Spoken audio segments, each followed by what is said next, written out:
Art Thibert's Oodles of Doodles and Other Stuff Too is a 60-page, 9x12 hardbound book that will be printed on thick glossy stock paper and is a compilation of artwork from award-winning artist, Art Thibert. This book is filled with images that come from Art's Marvel, DC, Image and Comicsgate work. That includes convention doodles, commissions, creator-owned IPs and pop culture subjects that Art has brought to life with his masterful draftsmanship. Art Thibert's signature style is both lyrical and meticulously realized. The mastery of craft, seen in his work, owes itself to his 40 years in the comic industry, as well as viewing life through his own love of the art form itself. Fans of art prints have the opportunity to back one or both of the mini-print tiers. Both are stunning collections of work that you can back individually, or together as a bundle. Art Thibert's Oodles of Doodles and Other Stuff Too. Back it now, on Indiegogo.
Hey, what do you say? It's good to see all of you guys today. So let me just say this live and slightly undead from the heart of Lovecraft Country in the birthplace of American religious liberty. My name is SHANTH ENJETI. You're watching SHANTH ENJETI Art. And folks, Nosfero, the Crypt Walker, first printing is shipped.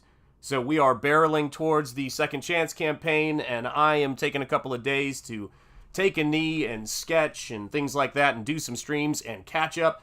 I want to say hello to my channel members in the chat and see what is going on, guys. So let me see. We have got, let's see who we've got. Where are my guys? We've got, well, I'm just going to go through everybody and highlight my channel members. Of course, we've got Mr. Monkey Boy 1969. We've got Citizen Ronin in the house. Good to see you, Citizen Ronin. We have got Simply Green channel member in the house. It's great to see you, Simply Green. We have got Mark's Music Obsession, practically one of the old guard now, a seasoned channel member now. I mean, I feel like it was only yesterday, my brother. Let's see, we've got Spaceman, I think a newly minted channel member, but I could be wrong. And of course, the old guard, Timmy Mello. And what the heck am I reading here?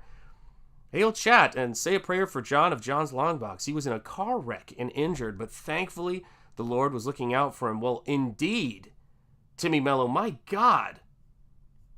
I tell you what, guys, be careful out there. And that's awful to hear. So, yes, indeed.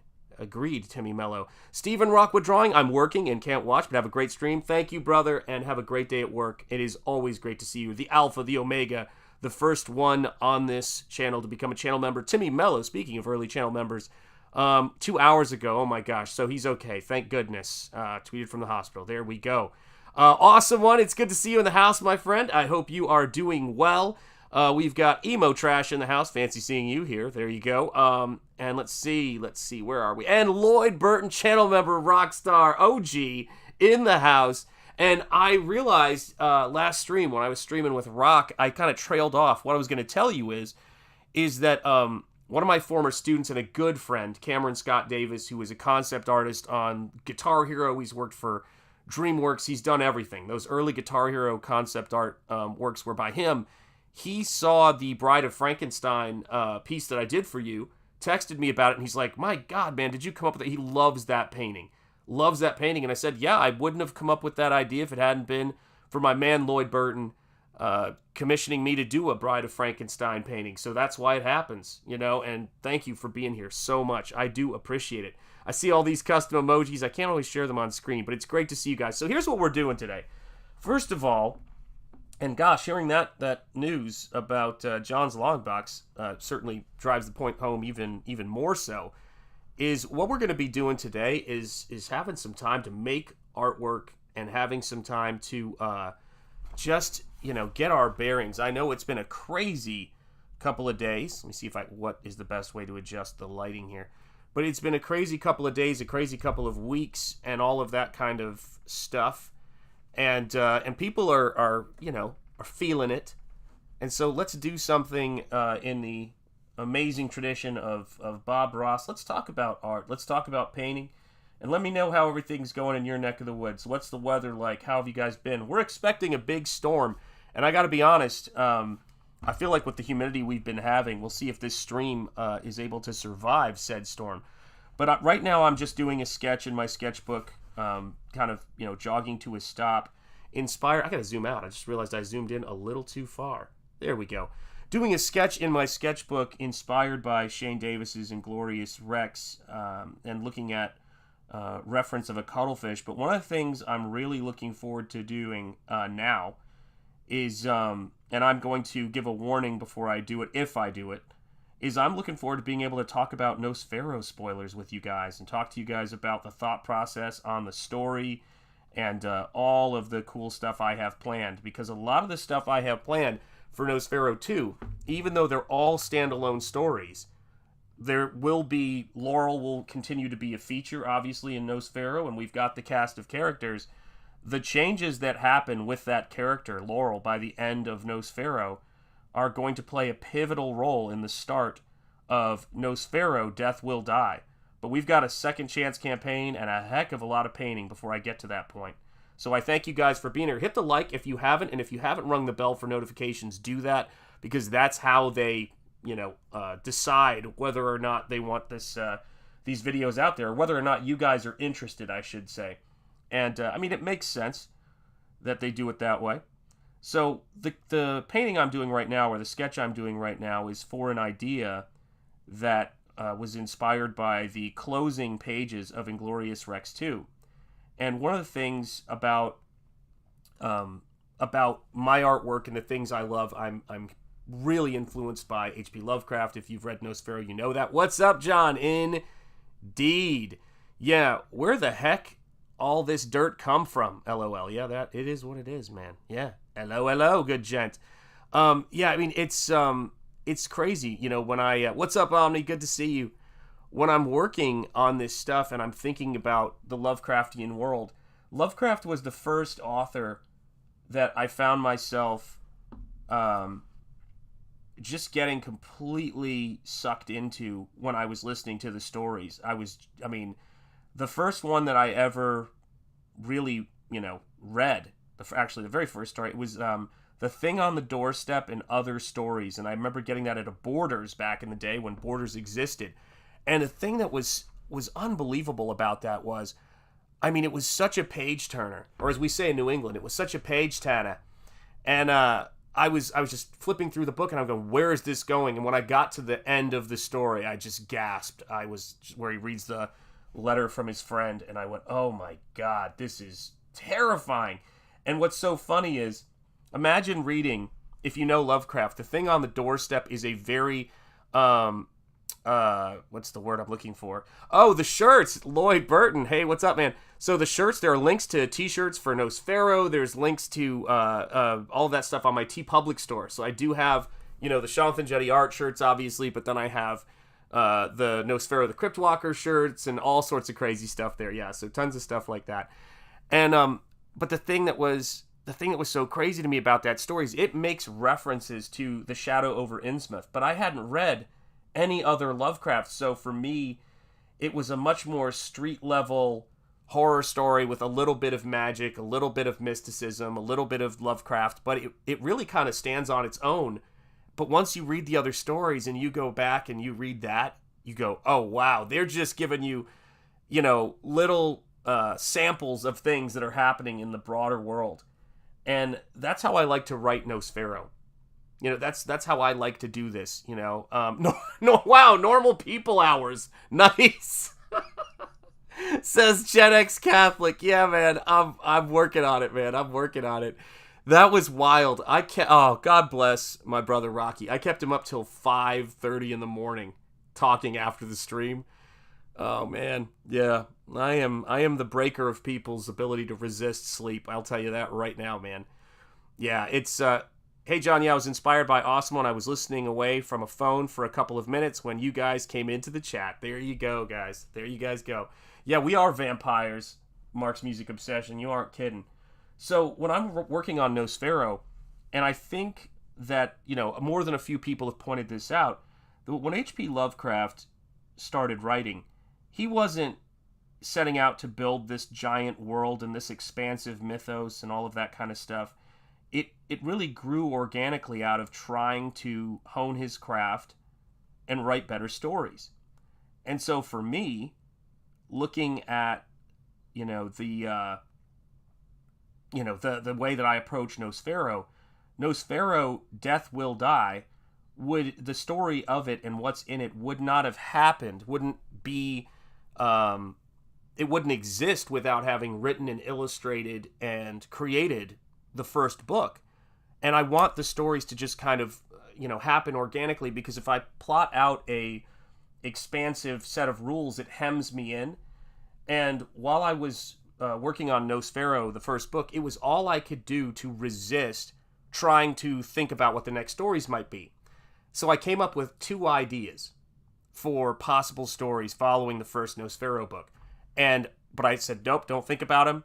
But when I finished Nosfero, I chose neither of them. And the next story just came to me. It was better than both of those ideas by a long shot. And that's how it goes. I kind of tend to stay focused on the thing the stories that I'm working on when I'm writing them, and then it has to be something that is worth me spending the kind of hours and time that I spent on the first Nosfero book. I was saying this the other night on stream, but if you backed Nosfero, if you were one of those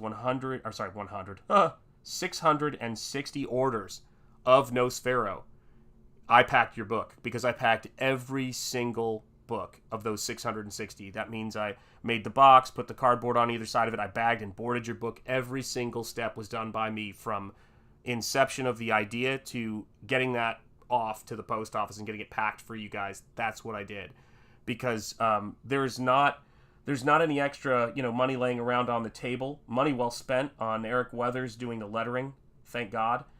And it was so great to have another set of eyes on things. And of course, my dear wife and my brother, Nicholas Janesheg, who was the editor on that stuff, they both looked it over for me. And Nick is just incredible with his sense of things and everything like that. He's got quite a career. So, yeah, it was great. It was wonderful to see that get together, I'm having to sit in my car while a typical afternoon Florida thunderstorm passes, watching on a phone. Right on. What's up, Coleman? How are you doing? Good to see you, my friend. Let's see here. Hello, Green Laser. Great to see you in the house, man. So, let's see. Shanth, says Green Laser. I just saw that. Yeah. Yeah, that stream was crazy. That was late at night. And yes, vampires and werewolves. Timmy Mello knows. He's Team Werewolf. That's the way it is. What is up, Edie Sedgwick? How are you doing? It is great to see you in the house. Hail from hot and steamy New York City. I can't even imagine. It's so humid here right now in the Northeast, but New York has got to be something else right now. There's something about that concrete, depending on where you are, Yeah, thank you so much, man. I'm so glad to hear that, brother. I really, it's one of the things that is amazing about this is really getting to know your customers and getting to know the people. I got to stop using customers because it's a reflex. Getting to know your backers.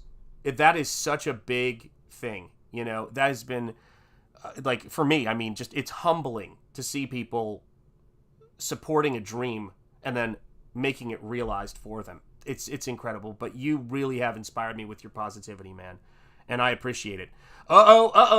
We've got channel member of 19 months, Shitbird Militia, saying, been too long since I caught you live. Hail to you and hail to the chat. Nosfero is unbelievable, man. Amazing work. Oh, geez. Thank you. Is this an intervention? I do love it. I appreciate it. And this is what happens when we celebrate things. This is for you.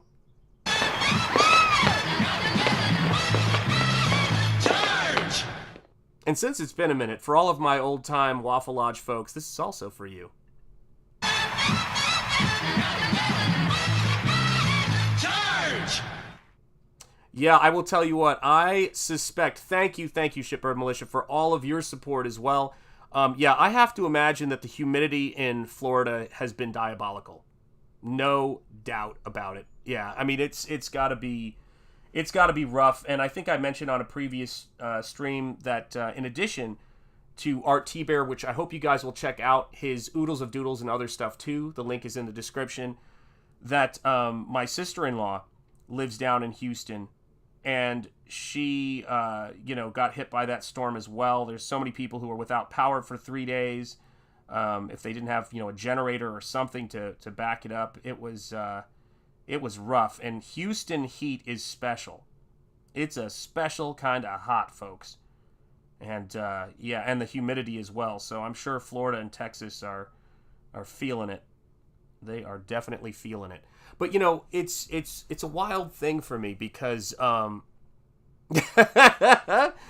I am the old man in the booth. That's absolutely who I would be in that episode of Twilight Zone. Well, I'll tell you for one thing. If a Martian's in this diner, it's probably one of us. Maybe he's me. That guy was hilarious, dude. Oh my gosh, yeah. What a great actor and what a great episode. I love that episode. That's why, the nod in the Waffle Lodge is always to that. But, I was looking at one of the pages in Inglorious Rex 2, which I know you guys probably have been hearing some great word of mouth about it. And guys, by the way, thank you for all of the word of mouth out there about Nosfero. It is the little painted comic book that could. And again, I can't overstate my gratitude for you guys getting the word out, because every single backer is so important for us and so important for making this possible. Just like channel members, just like super chats and all of those kinds of things. That is what allows me to buy paintbrushes and allows me to do the things that I need to do to make this sustainable for my family and I. So I thank you guys so much. But I was looking at Inglorious Rex, and I know that Yanzi is a massive Lovecraft fan, which is really cool to learn. And so for me, I couldn't personally help but see this Lovecraftian influence with the creature that they're in front of. In that we're going to need a bigger boat moment in that book. But I know a lot of people were very excited to see where the book went, and where the book is going after book 2, because I do think that the cool thing about Inglorious Rex for me is that when you get to the end of one of those volumes, or one of those books, it's like a page turn moment where the reality shifts. And that's tough as an illustrator. That's really tough as an illustrator, or an artist and creator, because you have to up the ante every time. And that's exactly what I'm doing with Nosfero Death Will Die. And so I kind of have just been taking a little bit of a break. I take a break to relax and do things and make more artwork. And I've been looking at Lovecraft stuff and looking at Cuttlefish reference just to kind of paint a cool creature for you guys and chill out. Yeah, New York has like a month of summer. Yeah, it's winter was crazy too. I think it's a myth, Shanth. Nosfero, that is. I promise you, Mark. I feel like I need to have a Mark's music obsession tier for the Nosfero Second Chance campaign. It's I've got to do that. I got to figure that one out. But you'll have an opportunity to catch up on everything. But I will say this, though. Is that the rarest Shanth Enjeti art book is officially the Shanth Enjeti art book 2, Rigor Mortrex. There are less of those than there are art book 1. So if you backed art books 1 and 2 and you have book 2, it's the rarest book I put out there. If you backed Shanth Enjeti arts, not Shanth Enjeti arts, if you backed Nosfero the Crypt Walker, then there were, and this doesn't include ones that weren't up to par to send out for me, there were only 800 copies of that printed. So there are only, that shipped out, I don't know how many copies, I haven't counted yet. But there are less than 800 copies of that book in existence, the first printing of that. So if you got art book 2, you have something that I think there might have been like 200 copies of that or so. I think tops. And like those are very rare books. So everything I put out here is going to be an incredibly rare book. Yep, you have both art books and Nosfero. Yeah, hang on to those, because the first printing of that book is going to be costing a lot on the next campaign, that's for sure. Yep, Cran is always here. Where is Cranberry Langers? There we are. Cranberry Langers lurking. God bless you, channel member. Cranberry Langers, I like that in Ecamm that my channel members have a little sun next to them, because you are a ray of sunshine and positivity, dude, since the beginning, man. Hello, Shanth. Hope you are safe. Hi, everyone in chat. Working, so I can't type. Understood, Cranberry Langers. Absolutely. Absolutely appreciate it. Yeah. So let's see here. Everybody's saying hello, hello, hello. Yeah, the art book 2 is a fun one because it's got one of my favorite paintings in it. And I think while I was working on art book 2 was the first time that I messaged Ethan and he saw my work and talked about it on stream and everything like that. And he said, I think, this guy's doing a comic book. And I went, I'm kind of doing an art book. So I actually did my first published sequentials just to add like 2 or 3 pages into that book. So the first painted sequentials that I ever did that were published as Shanth Enjeti art are in Shanth Enjeti art book 2. It's a 2-page wordless werewolf story that was just an exploration. And then it was a really crazy layout. I have to see if I can find that so I can show that to you guys.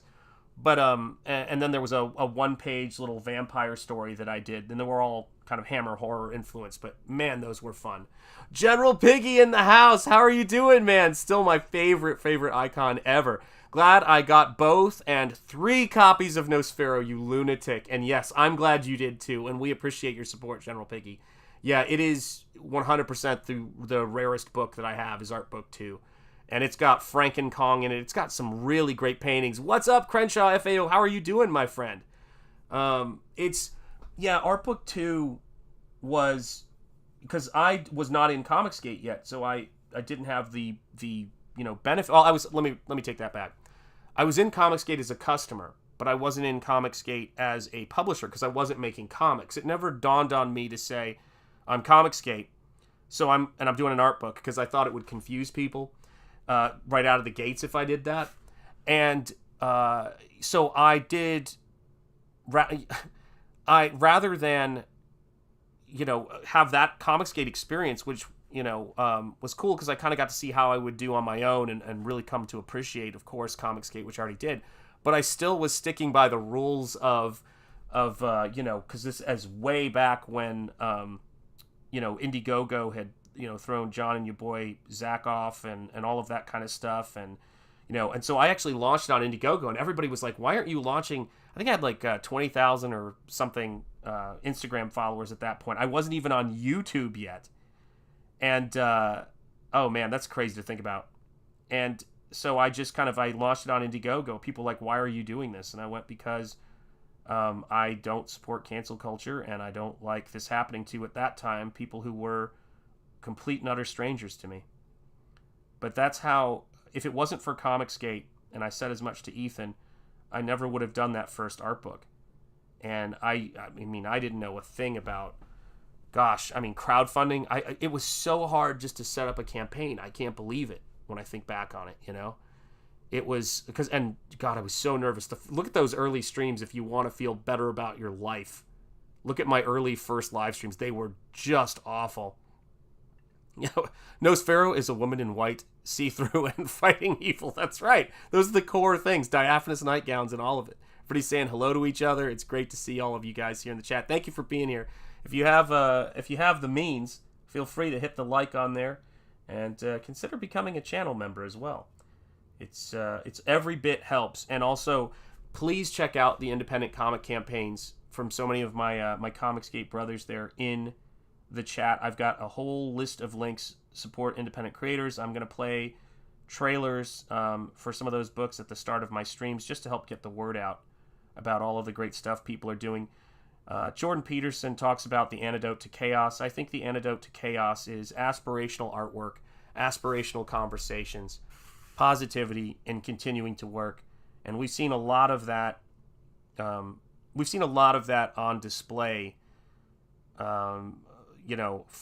Following folks facing a lot of adversity, and it's for me when I'm going through a tough time or whenever things have been sort of bleak. I've always had Bob Ross or people who I go to who are positive when I need a break from the shadow and all of that. And it's not about wanting to be around people who are naive. To me, it's about wanting to be around people who are passionate, inspiring, and I just need to be around that kind of thing. And I'm grateful for all of you guys being here. You have a lot of choices, and I'm glad that you guys are here and we're painting and hanging out.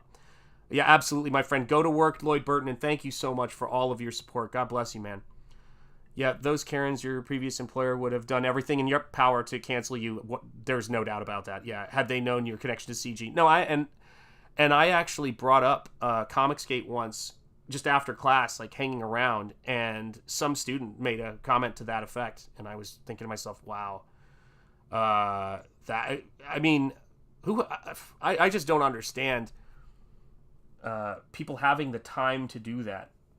And I kind of think that if there's one thing that I've learned about the stuff that I've been a part of now for I don't know how many years, is it was nice to be ahead of the curve. There's a lot of people who are waking up to this stuff right now, but it's I think for some people it's been a massive period of disillusionment of them realizing, are we the baddies?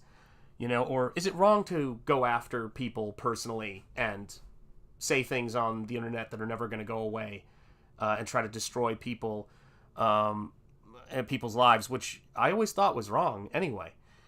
Weird that was something people had to learn. And I think that I don't know how to describe it, but it was just when something is wrong and you go, I want to be in this space. So I just saw a comment. Here from Edie Sedgwick. So Edie, here's the thing. Nosfero is a Hammer horror sword. I don't want to say sword and sorcery too much because it's going to have flintlocks, but it's basically a fully painted pulp adventure story that takes the things I love about H.P. Lovecraft, the things I like about Solomon Kane, Conan the Barbarian, the Shadow, the Black Pirate, and the Phantom, and it tells the story of a character who is essentially to monsters what Dracula is to humans. Nosfero is the hero that they all dread when they're quaking in their coffins, and he is what stands between us and a door to cosmic horrors that's always about to open, that vampires are trying to open. And he was raised by a werewolf and rescued from bondage and dedicated his life to destroying evil. That's what it's about. That's what the story's about. So yeah, it's such a blast. It's such a blast to do, and it's the book is sexy. The book is action. Got action in it, but it's just about the idea of stepping into a world of heroism and stepping into a world where Nosferatu are real and the vampire is real, and at the same time they're trying to open up doors and gateways, as you can see here, to cosmic horror. And every book is essentially it's like a Hammer horror story, that is to say that it's got all of the Hammer beauties aspect of it, and then the Hammer sort of colors that Jack Asher did with his cinematography. But on the flip side, they're very powerful stories about faith and good. Good will always triumph in the end of my stories. These are aspirational stories. These are about heroes, Symbology of knightsmanship. Beautifully said. Absolutely. Sean secretly wants a massive bone in his nose. Yeah, exactly right. Oh, man, and I love that stuff. Yeah, evil prevails when you take the black pill. Truer words have never been spoken. Yeah, we need... it's kind of a strange thing when you're positive and you're enthusiastic about people. And I feel as though I've been in Comicsgate long enough to get to know some folks fairly well. And I wouldn't say that, that's always a weird thing to kind of say, but I do believe it to be the case. And I think that what is interesting to me is some of the folks I know who are the most positive, the most enthusiastic, and the most passionate have had the opposite of an easy life and an easy time. And I would, if you've read my wife's intro, I would put myself in that category. I think the myth that you need to be educated if you're optimistic with how tough the world is, I'll take the Pepsi challenge with people about that. And I never think about myself, by the way, as having had the hardest life, because I've seen way, way too much. I am so blessed beyond words and lucky, so fortunate in my life. I've been to India and because I'm half Indian and seen poverty there. I won't complain being an American in that sense, but I'm positive because I've tried to break every aspect of myself down in terms of all the experiences I've had. I've tried to be cynical. I've tried to be nihilistic, and that's why my personal credo is give nihilism no quarter. Give nihilism, no quarter. It's just the way it is. I won't deal with it. It's easy. It's an easy route. In a way, it's romantic. To say that everything is awful and everything is hopeful is just as romantic of an idea as saying everything is wonderful. And the writers and artists that I'm inspired by look at life in all of its complexity, and they see certain, human truths and values when they're successful that speak to people. when comedians, for example, are really funny, people don't say, "Oh my gosh, that's so funny." That's actually a very light compliment. When a comedian is truly funny, people say, "That's so true." And we're not in the business of fact per se, but we're in the business of truth. So to me, good is something worth exploring. And Nosfero's very, what's the word I'm looking for, apocalyptic childhood doesn't leave him thinking, wow, there's no good in this world. Oh, there's no God in this world. Everything is pointless. It actually leaves him saying, I would never have survived that if there had not been a God. That's a powerful message for a character. And there's a reason it's in the book. And there's a reason why that speaks to me, you know?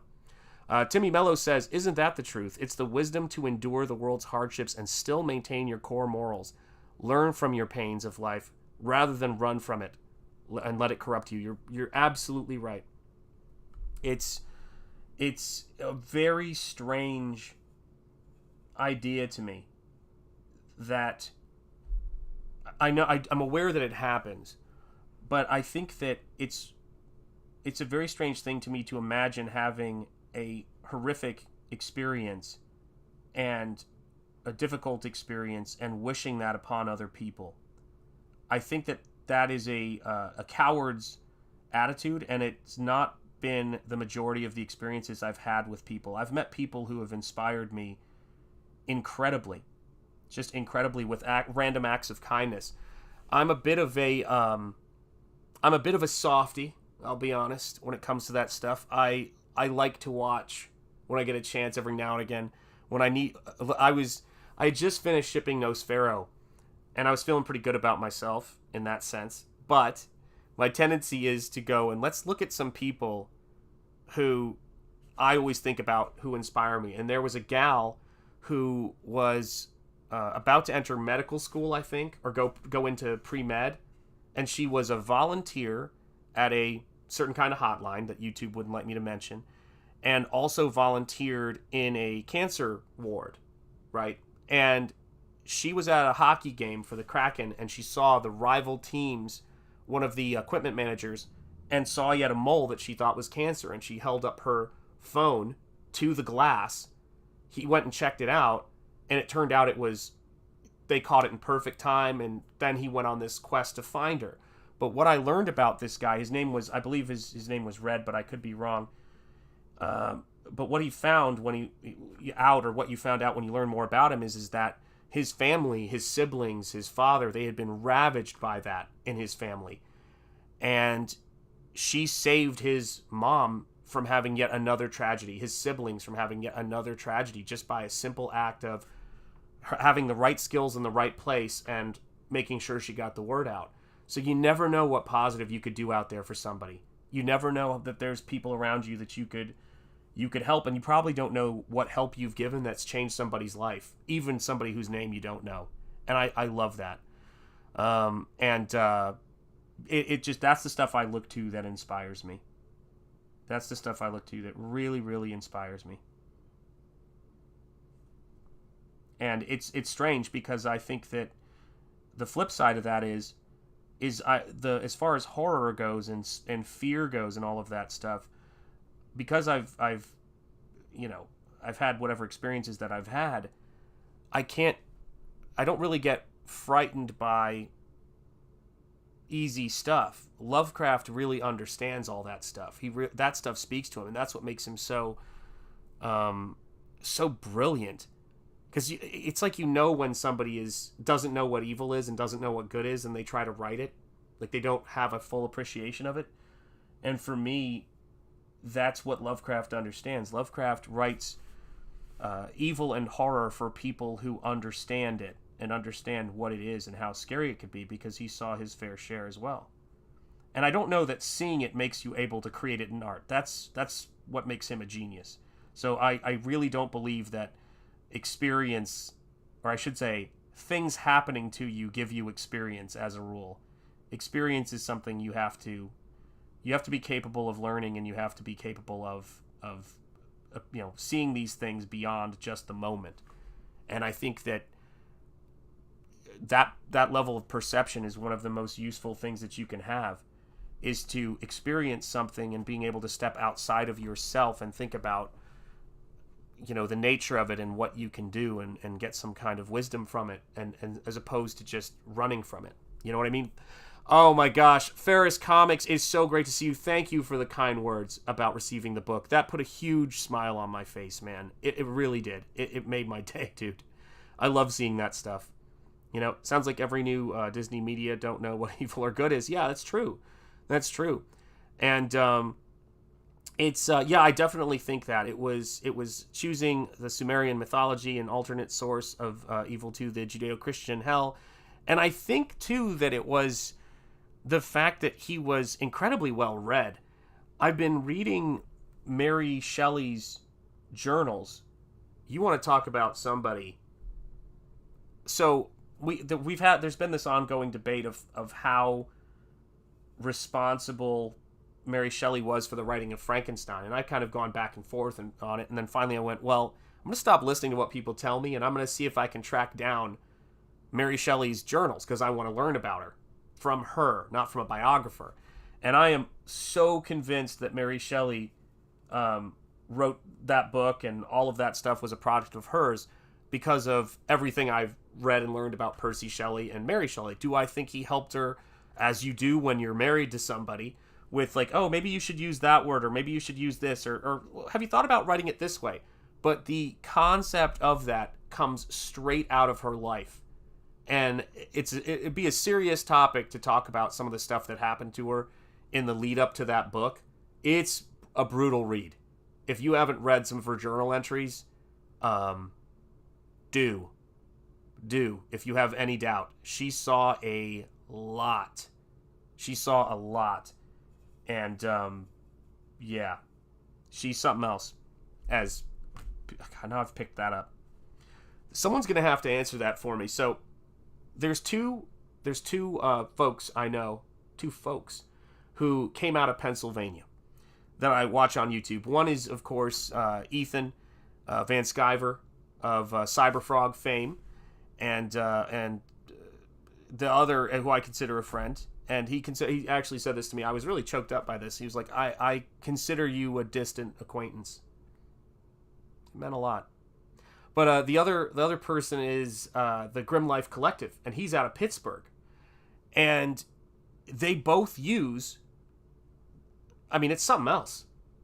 And I finally put that together. I was like, that has got to be a regional thing, because something else means, it seems to, God, this is me and my HD Trains obsession, essentially. Something else is sort of how New Englanders use certain words, where it has both meanings. So if somebody does something really, like, dumb, you say, that guy is something else.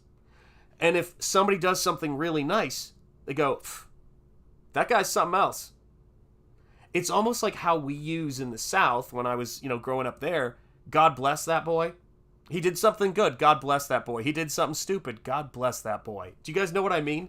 It's such a it's a bizarre thing. That's right. No, I'm absolutely 100%. Yeah. I agree with Winston Churchill that my greatest accomplishment was convincing my wife to marry me. That's a good one. And, it's Winston Churchill, and he had some mettle, mettle. But that was an interesting phrase. I never heard it before. Watching those guys talk. They use it all the time. I always thought of something else is the joke in our household. Something else is what our kids always wanted for dinner when they were little. I'm like, we should make a cereal called Something Else, so that when kids go, I wish we were having something else, you go, well, here's something else. So yeah, these are the cultural things I learned. There we go. We're getting there, folks. So yeah, if you have not checked out any... bless your heart. Yeah, bless your heart 100% is... Yeah, bless your heart is one of those. Hun in Maryland, when I'd go down to comic conventions, or my wife would attend knitting conventions down in Baltimore, which is a really fun downtown area back when, we were going there. Hun. Hey, hun. And you're like, hello. It's like y'all or something. It's wild. Yes, that's right. Something else. Yeah, 100%. It always is accurate. It's always accurate. Let's see here. Nurgle is supposed to be directly linked to the qualities of Cthulhu, much like Apollo, of whom was also associated with plagues in addition to the sun and the music. I mean, I swear, this chat is too smart for me sometimes, man. It's crazy. Absolutely crazy. Yeah, bless his heart, Mark's music obsession. You're right. Absolutely. It absolutely is. Yes. Yeah, it's cool stuff. It's cool stuff. So yeah, I was watching the Grim Life Collective the other night, and they were doing a walking tour of Jack the Ripper's, you know, those locations, and they do things. They're a very together outfit, as I would think of them, and it's a husband and wife team.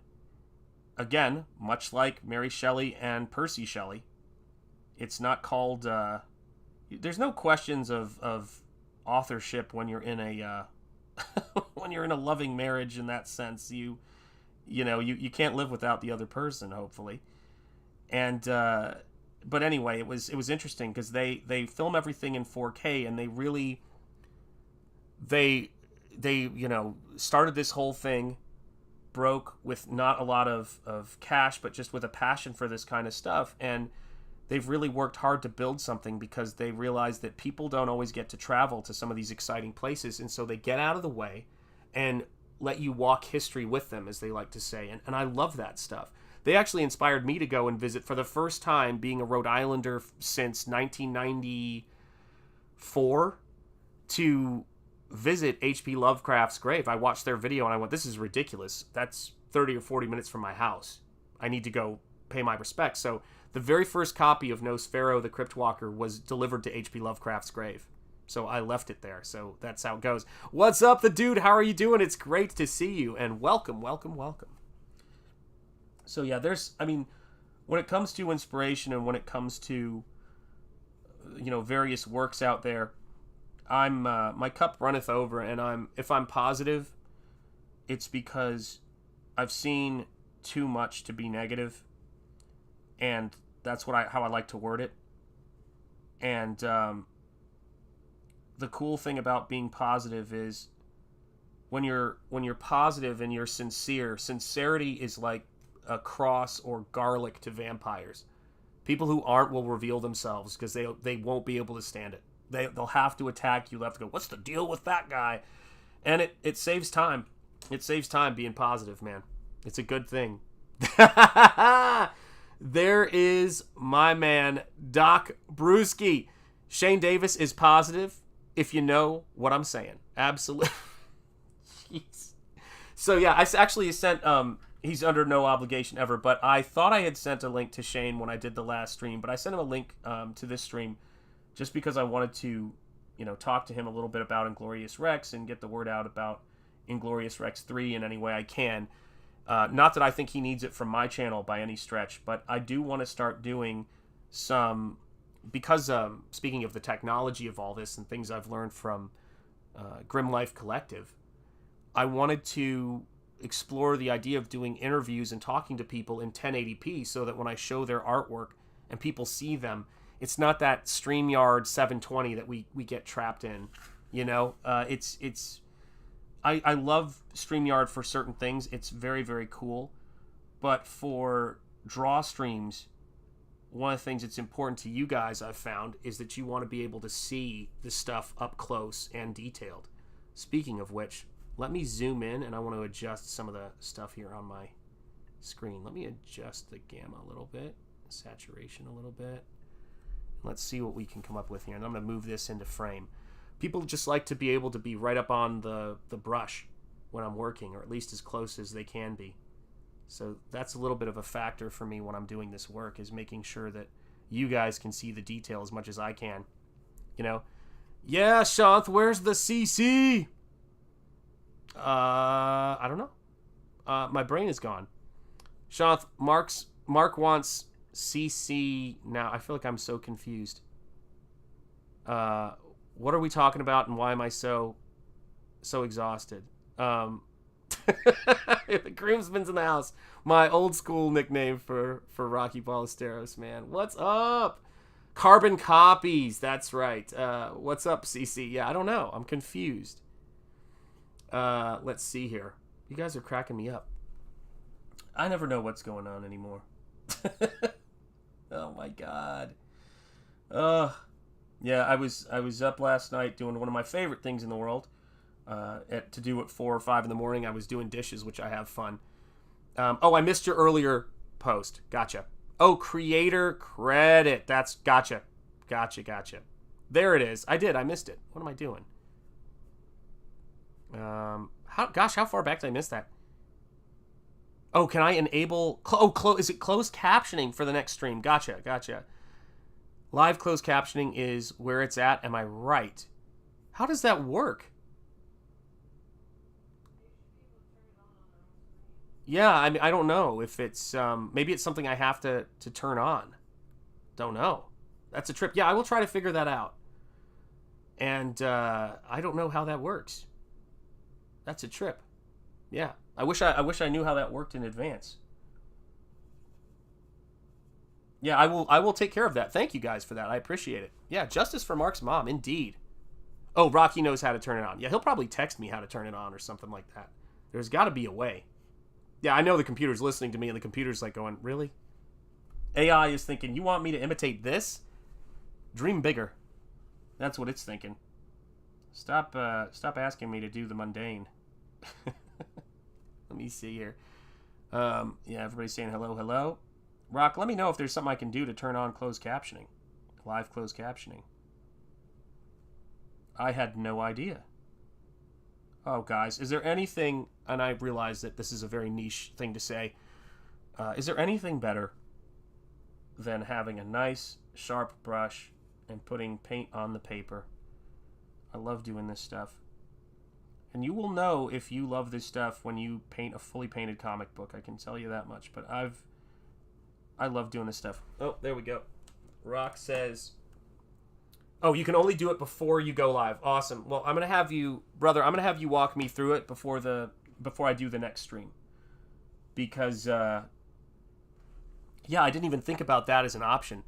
I mean, he's still, let me say this, he is still my brother, man. It's like, after all, we're family at this point. It's ridiculous.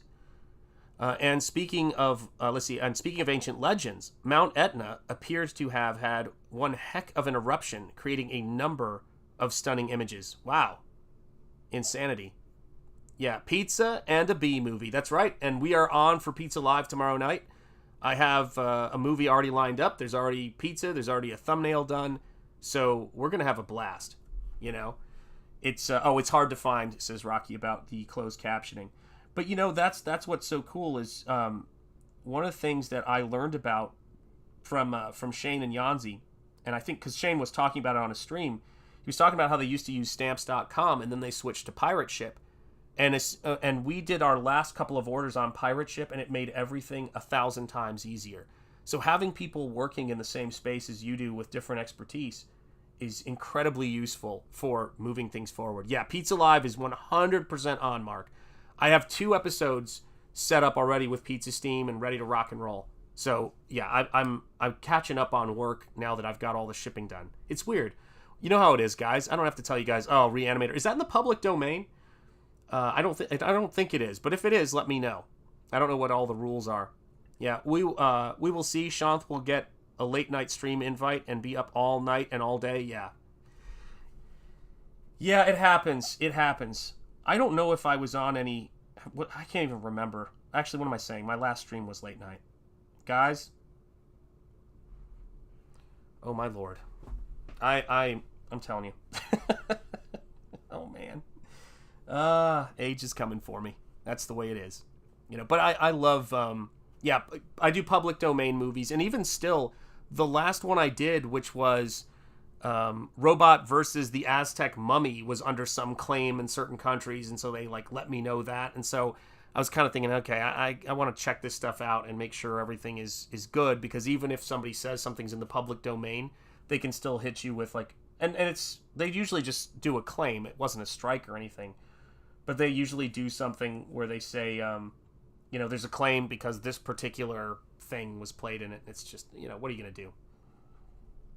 What can you do?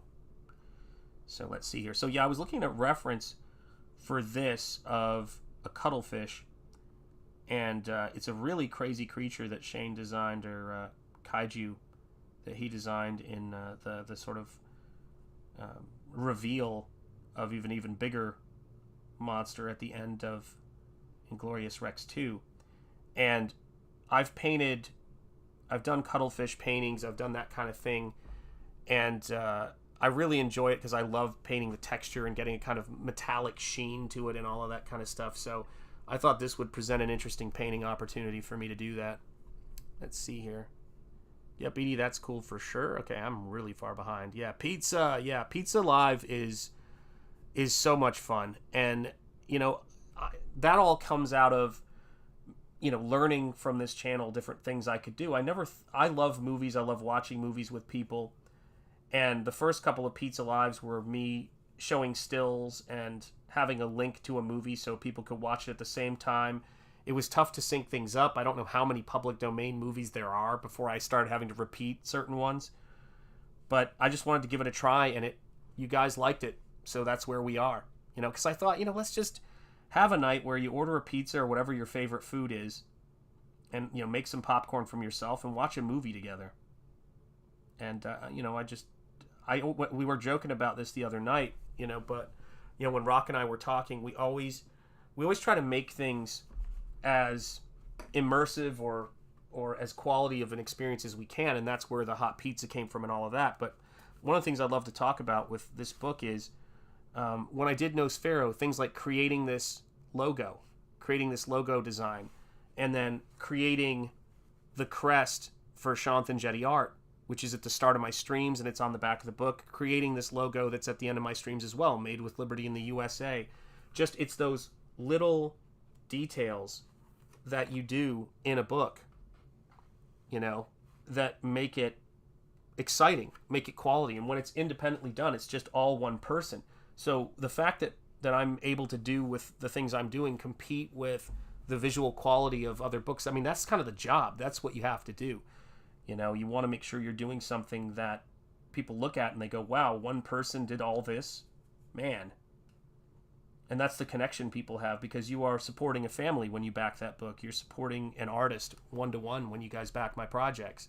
And I couldn't do it without you, and I won't be able to continue doing it without you guys. Yep. Ironically, being a logophile is not a love of logos. There you go. Hoping to catch the tail end of the stream tomorrow. I'm hoping to see if I can get a few people into sketching at an event tomorrow. That is fantastic. Excellent, Timmy Mello. Man, that's awesome. Love it. I'm simply far too close to D.C. and Alexandria to be in hillbilly country. Yeah, there's a great comic shop I went to in Alexandria, funny enough, when my sister-in-law was living there for a little bit. Let's see here. A leftist group in VA, and they were more hippies, but today I'm sure they would be full hat shops. Oh, my God. Let's see here. Yeah, Brady's saying hello, hello, hello. Cool to see. Comrade Sammy saying hello. You can't have a stream without Comrade Sammy. There you go. Tip of the hat. Channel member Mark's Music Obsession says, the rain I had to wait out dropped it briefly to 82. Whew. But it has already shot back up to 90 degrees and with a heat index of 95. Yes, Nosfero 2, Pizza, Partium, Rex. That would be awesome. Yeah, I do like that. Well, that was the other funny thing is, as I was saying, the coolest thing in the world is going to be being able to say Nosfero 2. I love that aspect. But coming up with the title of Death Will Die was, once I had that, once I knew what the story was, I'm over the moon. I'm over the moon to paint that story. I was working on the pages.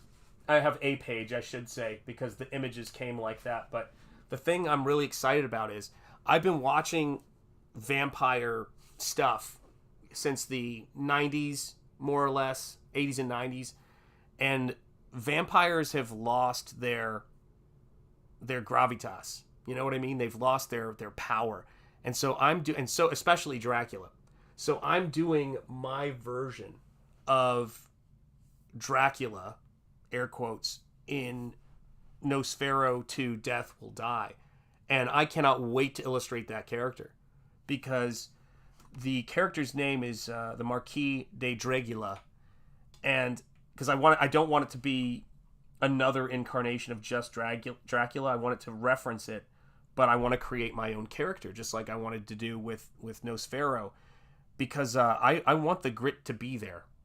I want the grit of the character to be there. He's going to be terrifying. He's going to be creepy. Oh man, I'm so excited about this character. I cannot wait. Yeah, that's right. Nosfero 2 next would be skipping a very important step, Rocky. I know. Yeah, I'm going to let people catch up, because a lot of people, thanks to you guys putting the word out there, a lot of people are seeing this book, and not a lot of people knew who I was when I started doing Nosfero. I'd been on Bancroft's stream, I'd met a few people, but by the time 1 year ago, I think it was, Ethan, I knew Ethan well enough, and he had me on to do a closeout stream. That was the end of the book. Like, it was, I've never really got it out to bigger folks, but my Dracula character, you're getting a glimpse of his costume there, he's just ferocious, and he's got this sort of great look to him. And so there's Laurel, and like I said, we're introducing flintlocks in book 2, because I got to get my Solomon Kane on just a little bit, and this book is gonna be sick, man. I cannot wait to get this book out there for you guys. It's going to be so cool. And of course, introducing a character that this doesn't even do justice for what it's going to look like when it's done. But this character is a new hero that is going to be set up in another... I can't see. It's so hard to, like, I don't want to give too much away, but it's going to be a character that is going to just deepen the whole Nosfero world. The best way I would put it is that Nosfero is a New Testament hero. That hero is Old Testament. That hero is the death dealer good guy of this world. And he's very much present in the story, but he doesn't, it's going to be so cool. Let's just say he's fighting elsewhere. And that's the best way I could put it. And I cannot wait for you guys to see the character, and dude, the last part of that story it's my favorite ending for a story that I've ever come up with. I just went, that's the message. It doesn't matter when I put that out, that's something I need to say in a work. That's something I need to write. And it deals with all of the things I think about the power of good, and that good should make evil afraid. And I find that it actually does. I find that evil is terrified of good, not the other way around. And it's crazy to me that people have not said that more, that evil is not something that good folks are afraid of. Good folks scare evil. And that is why the start of this book has that quote I play in the trailer. Nosfero, does that word not sound like the death bird culling the living dead at dawn? It is the name that both ghouls and demons dare not say, for they know it means death for the undead. So yeah. It's, gotta do it. Gotta do it. So I could not be more excited about Nosfero 2, Death Will Die. And it's a crazy thing. I've been getting so many books from so many people, and I feel incredibly positive about Comicsgate right now, and incredibly positive about just the opportunities to tell stories here. And I think that's really important for me as an artist, is to just highlight all of the cool things happening. Highlight all of the cool stuff. And sorry, I just had a painting thought there. I was miles away. There we go. And just the fact that we're free to create this stuff, and there's never been a time like this for an independent artist to have it even be potentially something that you could do and make a living on. It's something potential. It doesn't guarantee it, and it certainly hasn't yet. but that's the goal. That's the goal, is to get this work out there. But for me, I sort of do this stuff walking forward and just trying to practice what I preach, is having faith and saying that, this work, the stuff that I'm doing, this is a very weird thing to be able to do. It's not like, to me, like being a welder or something that you could easily, sort of justify and say, what is this thing? This is something where you go, I must be meant to do something with this, because this is an odd thing to have done. And to, a weird sort of skill set or gift or whatever you want to call it. And so I just have to have faith in that. I have to have faith in that. And that's sort of what fuels my work. And it's been fueling it. I saw this great quote from Thomas Hart Benton that I love. And I don't know if I think I shared it last stream, but it's the best quote in the world. And I have to share it because it's I heard this and I just cackled with cackled. I laughed. I'm cracking myself up. I laughed my head off when I sent it to my brother Nick. Wow, when's the last time he sent me a video of a bird at his bird feeder today? That's kind of what our friendship is like. It's like, here's a bird feeder video, and he knows I love it. So here it is, Thomas Hart Benton's quote: "The artist's life is the best in the world if you can get through the first 40 years." That's it. The artist's life is the best life in the world if you can get through the first 40 years. So I am soon to be 8 years past the first 40. So I've at least survived those. Staring down 50 at this point. And I think that I just find that very true. I think you need those 40 years to get to the point where you start to appreciate things. I don't know that, I was always appreciative from the off. I never, I was always appreciative of every opportunity, and I was always gracious, respectful, and I never forgot when people helped me. And I still don't forget when people help me. It was never, and I've met, being now older, I've met so many younger folks who I have helped to have opportunities and things that no one helped me get, who did not appreciate that. And that was something that was really tough for me to understand when I was teaching. But for me, there's no way to cheat experience. You can't skip over the hard stuff. As an artist, as a creator, and as a person, you can't skip that stuff. It's just waiting for you on the other side. You can't put off heartbreak, and it just, you'll never feel it. That's ridiculous. You can't, put off loss and never feel it. You have to acquaint yourself with these things, or you're acquainted with them whether you like it or not when you're younger, and that informs you. And the appreciation for opportunity definitely comes from a lack of opportunity and a lack of support. I appreciate the support I get, and I realize it is incredibly valuable. And I don't spend a lot of time sitting around thinking about what I'm not getting and what others aren't doing for me. I spend more time thinking about, whenever I have the energy, how I can do things for my family, how I can do things for my kids to help, and how I can do things for other people and other creators. I think one of the first things I did the day after I shipped off the last Nosfero book was I came home and I was watching, or the next day maybe it was, I can't remember, but Art Thibert was doing a stream talking about the weather in Houston and feeling like he wanted to get the word out about his sketchbook more. And I just was like, okay, does he have a trailer for it? I'll cut a trailer for him for his book. And I have no idea. I'm like, is he going to like this? Is he going to not like this? I can't think about that. I'm just thinking maybe it would help. And he was very kind about it, and he appreciated it, which was really nice to see. I always, it's nice. I will say that much. I never think that, I never know how people are going to react to things. It's always nice to see. That's the best way I could put it. But, when you're built that way, it's, I don't know, it's just something you need. You need to do things like that. And so I think those first 40 years are critical in the artist's life. I think you just gain a lot of wisdom from the setbacks and from making mistakes and being allowed to have them be mistakes and not having them repeatedly erased.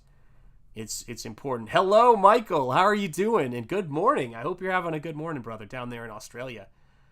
Yeah, not bad, doing well, says the dude. I'm glad to hear it. Yeah, it's a strange thing. Thank you so much. I appreciate it. And thank you for being here. Look at you crazy guys showing up here. It's great to see you guys on this fine day. My name is SHANTH ENJETI. This is SHANTH ENJETI Art. If you're new here, make sure you're subscribed. Make sure you ring the bell. I am the creator, writer, artist, everything with the exception of letterer. Thank God for Eric Weathers. Nosfero, the Crypt Walker. The book is just shipped. There's a sign up for the Second Chance campaign in the description. It is a fully painted 33-page poem to good optimism, and the interior quality of this book matches the exterior quality of the cover. So it is not one of those, bait and switch situations. You're going to be taken into a Lovecraftian world, a dreamlike world of horror with an expansive mythos behind the characters, but it is really a story that is high plot, fun, simple, and that each book is a completed story. Each book tells a story from start to finish, so you never have to worry about, will the story finish later? That was something I did by design, because it takes a while to do a painted comic book. And so, yeah, if you're new here, thank you so much for coming in. I do a lot of this. I do movie watch stuff for public domain movies, but I like to paint horror, sword and sorcery, and show you guys a high resolution look at the stuff that I do. So I thank you for being here. And all my channel members, thank you, and especially my brother down under, Michael Bancroft. It is great to see you in the house, my friend. Yeah, guys, it's hard to keep up with the chat and paint sometimes, but I'm doing it okay. I'm walking and chewing gum okay, I think. Let's see here.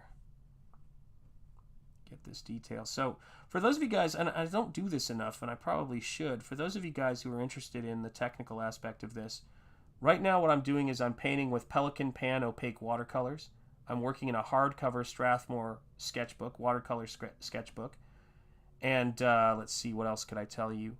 Oh, and I'm using a Princeton Summit synthetic brush. That's for acrylics, but it also works for gouache. I use it for everything. I use synthetic brushes. And it's a number 3 round short handle. There's some technical stuff for some of you folks who are interested in it. But I've been working as an illustrator and artist for, since I was 17 years old. So I've worked in comics, concept art, design, and also used to work in academia for 18 years. So I know a few things about teaching. I know a few things about this stuff, and happy to always share it with you guys. And also, hopefully, share a little bit of positivity on this fine day. This is the fun thing about this particular creature, that I'm not doing myself any favors by working off of white here, but there's this luminescent quality to this character where it's almost like Ghost Rider, where the eye sockets are kind of glowing and the light is cascading out and all of that kind of stuff. So I'm sort of exploring and trying to manage how that works in paint, and that's been one of the fun things and challenging things about this, But yeah, look at this chat. You guys are amazing. You guys are like a force of nature. I look at the chat and you guys are just carrying on. Keep calm and chat on. Very nice. And I do like the texture of this paper. And one of the things for me, when I'm looking for paper or illustration board, is I like for it to have a little bit of a tooth. So I generally gravitate towards cold press stuff. Because I can get just as detailed on cold press stuff, but it's not as resistant. And it gives you those little breaks in perfection, so to speak, that are almost they're unpredictable. They're kind of more organic, and they kind of move the artwork into a much more unique space from my experience. There we go.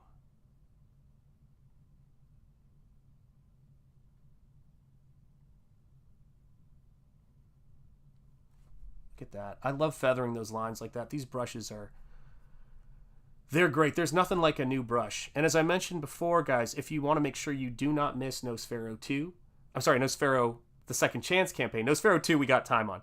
But Nosfero the Second Chance campaign, which will include an art-only edition with no words. I know a lot of you guys were asking for that because you just want to be able to flip through the paintings and then also have the opportunity to get the second printing of the book that will have the words in it.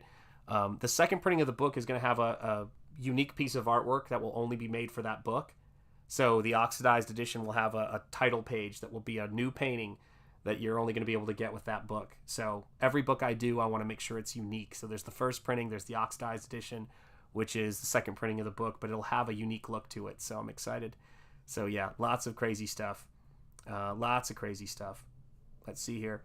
Do you switch out one style for the other when going to important events? Michael Bancroft, do you sleep standing up? I like that. Oh, the Australia jokes are flying, man, about being the land down under. The land of the Linda, as I like to call it. Michael knows what I'm talking about. I mean, the thing about painting is if you get your paint consistency where it needs to be, it starts to flow, particularly with gouache and opaque watercolor. It will both coat and it will move almost like ink. The thing I like about gouache and I like about watercolor is it's a non-reflective paint. I do like acrylics, and you can use them and have them not be as reflective, but I really need, for reproduction purposes with this paint, it's useful that it doesn't reflect light when you're trying to capture it. Like right there, I don't know if you guys can see this, but I put down some ink, and can you see how reflective that is? Just in that one spot where I used a little bit of ink because I wanted to try something out, it reflects the light. But once I go over it with this, you're going to see less of that. It's going to become matte again. So that's why I like using this particular style of work. And you know, with everything I do, the detail, I put a lot of detail into this stuff, but the detail is, for me, almost meditative. It's not something that I'm doing because I'm trying to make sure that, people are going to be impressed by the detail, because that's kind of, I don't know, I find that a little bit exhausting to think about. It's much more, for me, it's a joy and it's relaxing to do, because I think of all of the things I have in my head that I've observed, and I want to kind of bring that richness of the observation to it. And sometimes seeing things that might not even be there per se when I'm painting a subject, but I can imagine being there. You know, it's about the dirt, it's about the dust, it's about the action, it's about the movement of it all. And so when I was looking at the painting I did for Razor Fist for Ghost of the Badlands, the thing that I was thinking about was, obviously Pale Rider, and thinking about, that whole thing, just the history of Westerns. But Razor Fist was kind enough I said to Razor Fist, I'm trying to draw this very obscure ish gun from the time period that he wanted to, or that his character uses. And finally I went, do you have a model or a replica of this? And he's like, I have the real thing. And I went, well, would you mind posing for me with your hand like this? So Razor Fist is the hand model for this painting.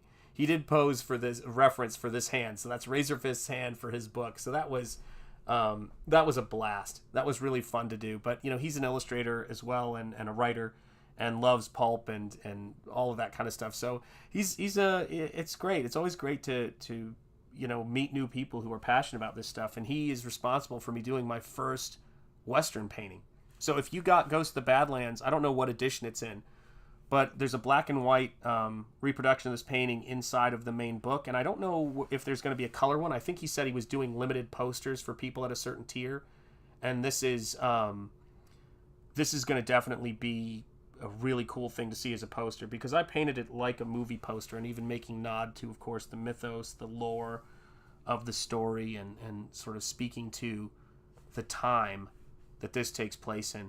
So I'm fortunate to get, this idea. That's right, keep sand in a hyperbolic chamber to protect the sand. Yeah, it gets complicated down there, doesn't it?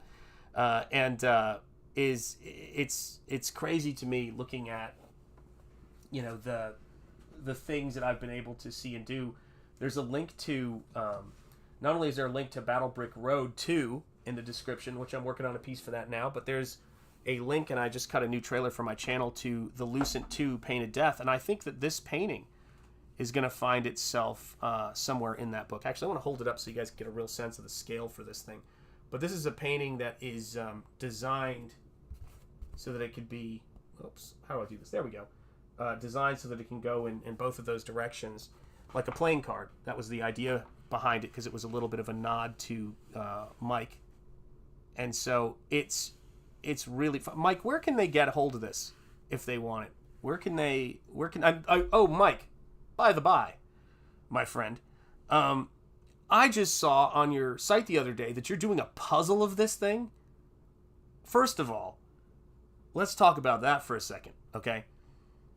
That to me is redundant, because you watched me paint this painting. This painting was a puzzle. When I thought of the idea of there being a puzzle of this painting, my brain just was like, no, I can't. I'm like, I can't think about... I already tried to solve this puzzle once. I will not solve this puzzle again. You guys need to get that puzzle and solve this puzzle. But I certainly cannot ever have to solve this puzzle again. Michael, my dear, you know, this painting... It's the same thing. When I do paintings for my boys, Mr. Weathers and Mike, there's no... I don't know how to just do these things halfway. And it was the same thing. I don't even know where it is. I think I had it the other day. I was looking at it. But it was the same thing when I was doing... Is it in here? I got a lot of just stuff laying around here. Huh. But it was the same thing when I was doing... it's here somewhere. I don't know where. But the same thing when I was doing the CYBERFROG trading card I did for Ethan back in the day. I mean, I think it's going on a few years now. And it's craziness. It's so nuts to do this stuff. And so, yeah, there is a puzzle available of this piece. And so that's great. So everyone who backs a physical copy of Painted Death, get this painting as a print. Awesome. And it's also in the back of the book itself, also available as a puzzle for a very limited time. So if you want to experience the madness of trying to solve this puzzle, as I did with a blank piece of paper when I was trying to solve this puzzle originally, make sure you get a hold of that puzzle before it's gone, and make sure you back this book if you want to have this painting in your collection in some shape, form, or fashion. The link for Painted Death and Mike's website is, of course, in the description itself, and I would encourage you guys. It is, I cannot tell you, it is one of the most complicated paintings that I've ever done. I mean, it is just a lyrical sort of exploration of time and all of that stuff, and it's the same thing when I'm working on Rise of, as I'm calling it, Rise of the Valkyrie, the painting I'm doing for Eric Weathers that's available in the print set. And if you guys have not checked that out, the link for battlebrickroad.com is in the description. If you buy that 11x17 print set, you're going to have the opportunity to buy this painting of the characters of Battle Brick Road fighting for their lives, looking down at the Battle Brick Road actually in this painting. And the thing that you're going to see when you get this is, of course, that the letters O and Z are made from all of these crazy, metal tendrils that a particular character in the story has. And so this is there's a lot of opportunities to get my work. Unfortunately, I don't know if you can still get the CyberFrog trading card art anywhere, unless Ethan does an Art of CyberFrog, book or something like that, or he reprints it again as something. But that card, I think, was for Patreon members only, or I don't know what that was for, actually. It might have been. But so people looking for that, it's out there somewhere. And congratulations on 250 subscribers, Rock. That's so great. Oh, that's terrific, man. Yeah. So yeah, make sure if you want a copy of this painting, support the Lucent. Go back the Lucent 2 Painted Death, and you will be able to get a print of that, and back the 11x17 print book on battlebrickroad.com, and it will it will take you to where you will be able to get a print, 11 by 17 print to hang up in your house of one of my works. So make sure you get a hold of that, because it's going to be, I don't know if he's going to ever offer that print book, that art print book again. And it's going to have artwork in it by Dan Flawless Lawless, my artist brother, and so many other people are doing great pieces for that. I would rattle off all of their names, but I'm a little bit, my brain's a bit gone right now. There we are. So yeah. And so always cool stuff is coming. And so hopefully, I don't know if anybody has gotten, I just got a shipping notification for Ghost of the Badlands. So I might copy that. So I'm dying to see how it reproduced, how that painting came out. Yeah, Razorfist is he's just, at some point I've got to have him on this channel. I got to see if he wants to come on and talk about, you know, art and pulp and his stuff, because he's just so passionate about all of this stuff. And when I was working on Nosfero, I was listening to a lot of his stuff, and one of them was the I think it was the Reject Modernity and Embrace Pulp thing that was really just, you know, you're in this you know, mire, so to speak, of the creative process, where you've got so many things and you're trying to make them manifest and break the static friction of a story. And it was just a great shot in the arm to, you know, hear him sort of be, you know, an evangelist of pulp. And I'm very grateful for those videos. And of course, I never thought in a million years that that I'd be doing that. But I mean, at this point, I'm just kind of sitting back and going, I mean, I didn't predict anything that's going on, so maybe I just need to sit back, and it's not my plan anyway. There we go. Let's see here. Just bought the puzzle. Looks like the first one. Nice! Mark, bring in the noise with the puzzle. I'm giving you a cheerleader for that. You're getting a cheerleader for that for sure, man. Here you go. This one's for you, Mark.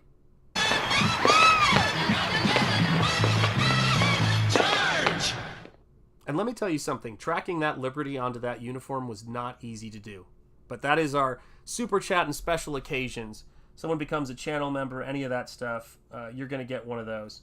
Channel member milestones, all of it. And of course, at my discretion, if you back one of the comics or projects that any of my friends are doing, you will get yourself a cheerleader, friends. That's how that's going to work. Things are kicking off in the chat. Yeah, and indeed, yep. Mike appreciates your support. I appreciate your support of Mike, because he is the white Shanth, apparently. It's very strange. As my kids said when they first saw Mike, they go, he's like the white version of you. And I was like, that's kind of racist. I don't know how, but I'm sure we can find a way. I'm sure we can both find a way to be offended if we try hard enough, or maybe we'll just be normal, calm human beings and just carry on with our lives. I thought it was hilarious. I thought it was absolutely hilarious. Oh my goodness. Hashtag White Shanth. Yep, that's right. Justice for White Shanth, I say. Justice. Yeah, and Brown. Actually, I believe the nickname is Browncroft. Yeah, and I always joke. John knows this, but whenever I'm painting in acrylic, I'm always painting with a tube of Malin White. So it happens. It absolutely happens. Oh my gosh. Woo. Boy, I can feel we're about to get a storm. I think it's going to be something. As they say in Pennsylvania, I think it's going to be something else. It's really a pretty great expression. It's a catch-all term.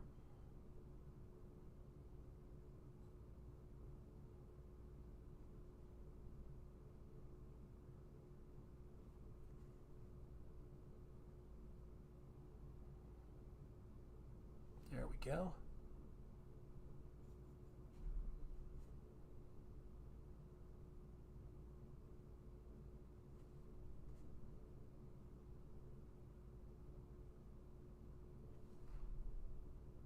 Yeah, I mean, the cool thing about painting creatures and monsters, for me anyway, is thinking about, you know, the 1980s practical makeup effects and creature designs that used to be, and trying to get that textural quality. Because, you know, this work is done in traditional, and one of the things about doing work in traditional is that you actually are making a physical object, much like those great special effects artists do. So it's crazy. Oh my gosh, Cranberry Langers, a member for 19 months celebrating. Look forward to your next few books, Shanth. Oh man, thank you so much. I appreciate it. Congrats on getting done with Nosfero. Thank you. Oh my gosh, Nosfero the Crypt Walker being done is... I'm still, processing it, man. It's wild. Thank you. God bless you. Thank you for being here, Cranberry Langers. This is for you. Charge! I love this. Michael, this is a great... That's a very Comicsgate statement right there. Michael Bancroft, watching Shanth make art while his art sells on my site while I collect art for tonight's art share. Living the art dream. 100%, man. Yeah, that's... It's the craziest thing. We multitask. We have to multitask in this space and be productive. If I stop streaming, and if I'm not streaming, I'm not getting the word out there about my work. And if I'm not shipping books, those books aren't getting shipped, and they're not getting packed, all of that stuff. And if I'm not painting, the next book isn't getting done. If I'm not building, and so how do I put it? You become very efficient when you're doing this kind of stuff. When you're an independent creator, you have to become more efficient. And sometimes the things I do, what I've learned is when the things that you do to take a break from your work are still technically considered work by other people, then you're right for this kind of thing. Doing trailers for people is me taking a break. It's not me not doing my work. It's actually my downtime. And I'm learning more and more how to get better at taking downtime. I don't advise not taking any downtime. I don't think it's good necessarily, but everybody I've met in this space is working like crazy. For those of you folks in Australia, the reason why you got your books delivered with so much care is because Mike said to me, he goes, Shanth, if you would like, which was incredibly generous, you can mail all of your Australian orders to Mel and I, and we will, pack them and mail them locally so it doesn't cost you as much. And that was, when you've got so much stuff going on, when somebody who's got their own stuff going on is also a family man, thinks of a way to help you, you just remember that stuff. And he launched the first printing of Nosfero. Like, I launched that on his site, and we had only known each other for maybe a week and a half. I watched that stream the other day of our first meeting, and oh my god, it is really funny. Holy cow. Just makes... I'm like, oh my god. It wasn't that long ago, but I'm like, we were babies. We were babies. We were learning the ropes. It's weird to watch yourself meet somebody. That's always strange. Yeah, the blessing of work, always there and indefinitely rewarding. Yes, indeed. Yeah, as Elon Musk put it, if no one is making anything, nothing gets made. Absolutely right. 1000%. Me doing work and sleeping at the same time is also considered multitasking. I agree, and so does Mark's music obsession. Yeah. Shanth launched Nosfero when he was 12. That's what it feels like. Although, oddly, I sent off my first submissions package to a comic book publisher when I was 11. So, my first pro job was 17. My first self-published comic book I did is... Is it here? Because I was just cleaning up the other day. Yep, here it is. I did this when I was 14 years old. This is my first self-published comic book. Right here. And so, the name of my publishing company at 14... Take care, Rock. Have a great rest of the day, man. Was Crimson Saber Comics, and wouldn't you know it? Because that's what a 14-year-old boy would come up with. Nosfero's sword is a Crimson Saber. So, yeah, you always got to laugh a little bit and do callbacks to different things that you worked on. And so there's a few very inside jokes in Nosfero that nobody would really think about. But they're there because they're a part of the origin, man. Yeah, take care, Rock. Much love, brother. And I really enjoyed talking to you the other night, man. And just catching up on things and brainstorming. Yeah, I think that getting to be around artists who are highly motivated, productive, and have the same impulse to help other people has probably been one of the best things about being in Comicsgate for me.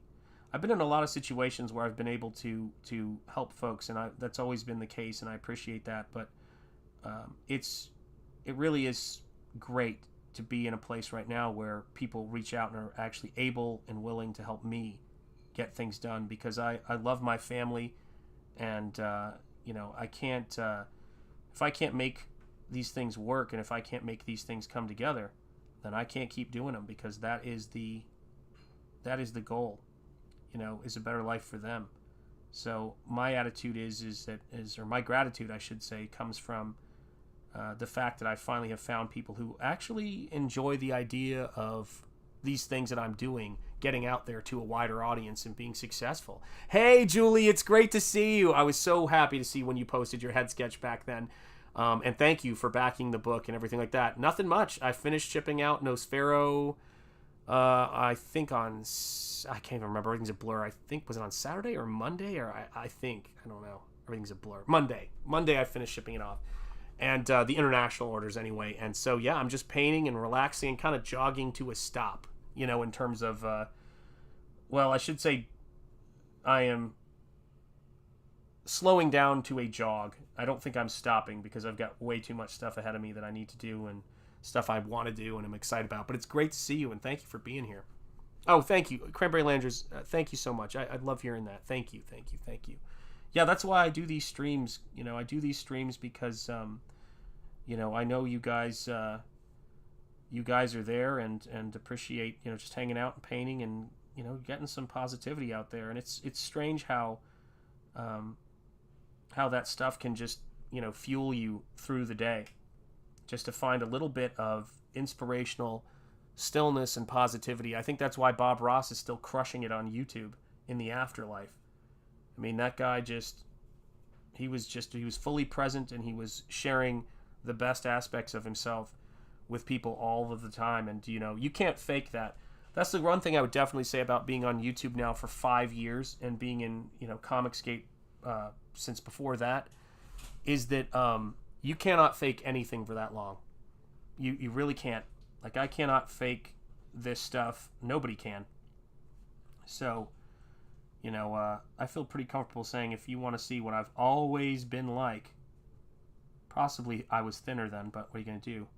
Go back and watch my stuff.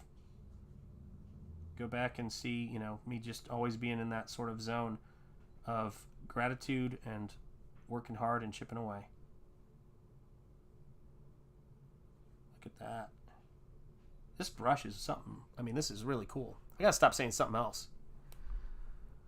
Oh, Grim Life Collective. You guys have got me saying it now. Hey all. Hey Katie, how are you doing? Good to see you. You make the Barbershop Quartet. Yes, that's right. Yeah, I make the Barbershop Quartet in Skokie, Illinois proud. I absolutely do. Yeah, I'm trying to think if I even remember any of my Barbershop Quartet songs. What was one of the ones we did? I got a crown up in the kingdom, ain't that good news? I got a crown up in the kingdom, ain't that good news? You guys remember that one? And I'm gonna lay down that load, gonna shoulder up my cross. That's what it was like in the Barbershop Quartet in Skokie, Illinois. That's from Mike. Oh, my Lord. Yeah, those were the days. So here we go. Yeah, and happy Wednesday, everybody. I hope everybody is having a fine, fine Wednesday. This is Cranberry Landers. Yeah. You got to keep that stuff happening. John. Yeah, that's right. Yeah, I got to keep this. I got to keep it going, man. I gotta make some people laugh. Yeah. Oh my Lord. Yeah. Where the F was Shanth on the New Year's Eve karaoke party? Oh my gosh. But see, I'm still an introvert. So I recorded a song when Mike was sick a little while back. I recorded a song for him. I recorded a song for Rob Arnold.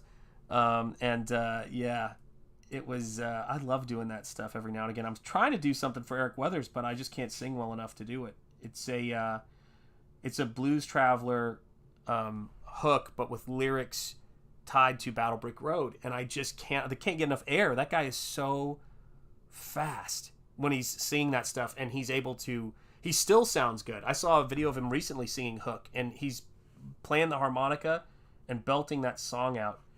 And I don't know how he does it, because the breathing on that song is really tricky. You're gasping by the time you get to the end of a phrase if you don't have your breathing right. And yeah, it's nuts. Yeah, I don't know where I was. The baritone was a guy named Kip Diskin. Yeah, absolutely right. Yeah, I remember Kip, you know. It's wild to think about. Anyway, you know. Skokie, Illinois.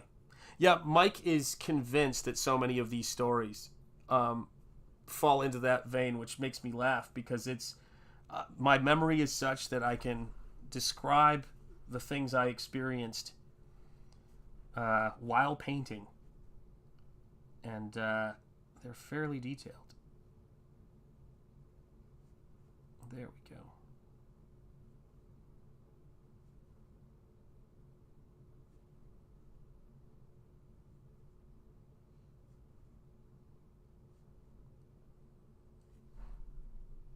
I think that factors into the trailers too, because whenever I'm cutting trailers, I'm holding all of the artwork in my head, and I'm trying to figure out what would be the scene, what would be the way to make it work, right?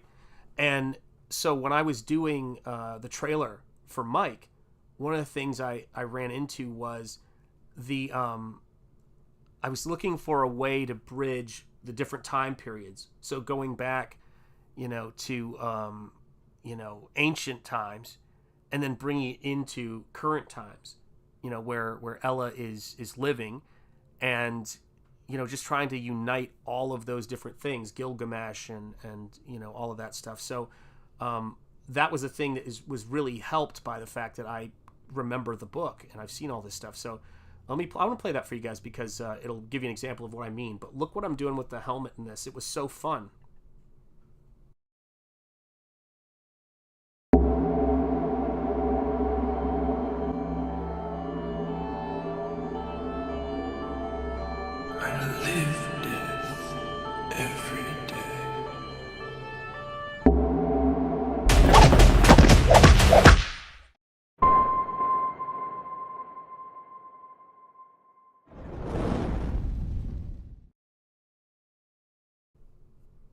There you go.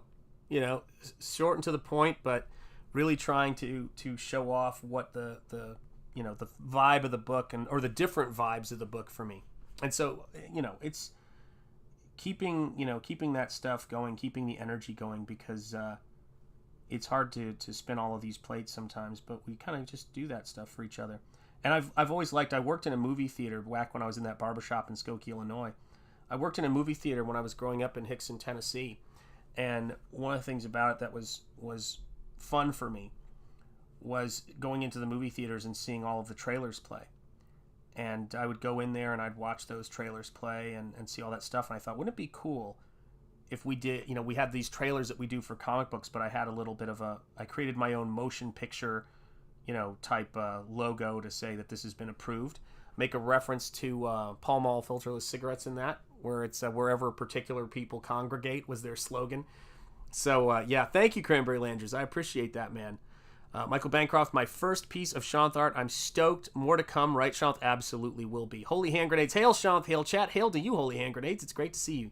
Wham, bam. Thank you, ma'am. Yep, that is the goal of that trailer. Get people to look at it and get people to see how cool it is, and get people to back both Battle Brick Road and the Lucent 2 Painted Death, man. Lucent 2 Painted Death. I told Mike that I would play that trailer till the book came out, and then it was really tough for me to even think about not playing that trailer. So, you know, when I started cutting, you know, shorter trailers for the start of these streams, I go, you know what, I got to do one for the Lucent 2 Painted Death. I may be playing that when the Lucent series is resolved. It'll still just be the Painted Death trailer. You never know. There we go. Look at that. Yeah, this is fun.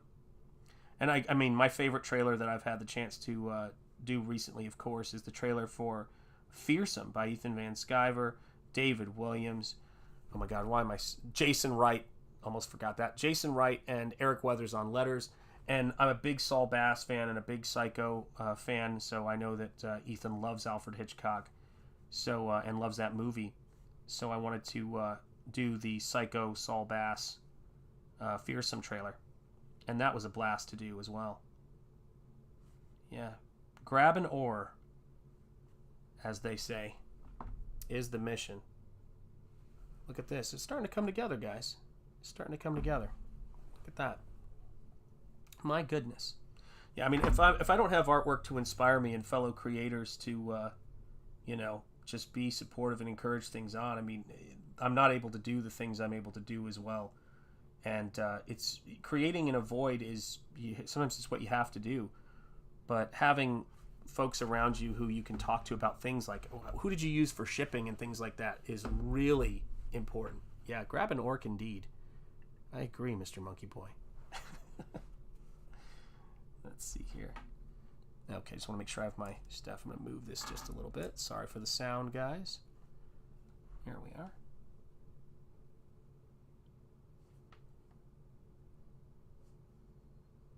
Yeah, Comicsgate has been, it's just been an incredible experience of just opportunities, that have never been there. If you're old enough to, in your 40s or whatever else, or approaching your 50s, as is the case for me, you know how difficult things were, printing, connecting with an audience, finding people. And it really was that mail-in method that's made so much of this stuff possible. It's get yourself on YouTube, start making videos, start connecting with your audience. And it's advice that anybody can take, by the way.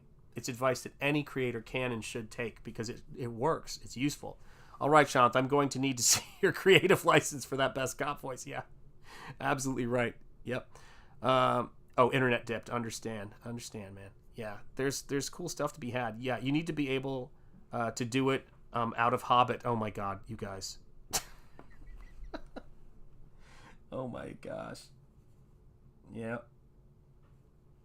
Yeah, there's good advice is good advice that you can follow and that actually yields results is probably one of the most valuable commodities that you can find in this world, and then knowing it when you see it. And that method for streaming and promoting books is big. It's big for getting the word out there. And I think that my brother Rocky, who was in here before, has started doing things like making trailers for local comic shops to play on his YouTube channel. And he encouraged me to do one for my local comic shop because this is the space where you need to be getting the word out. For now, it's the central space where people go to learn about things and find out about things. And there's an element of certainly a more level playing field. It's not like you have to buy ad time on a television show, which is the only way you could have gotten in front of this many people in the past, or at least be open to that many people. So, yeah, I mean, these are unique times, and I think that it's an opportunity to be seized if you've got the experience and the work ethic to do it. I can finally say that I have finished shipping, creating, funding, and shipping my third independent book from Shanth Enjeti Art, guys. And more to come. More things to come, and hopefully bigger and better things as well. That is the goal. There we are.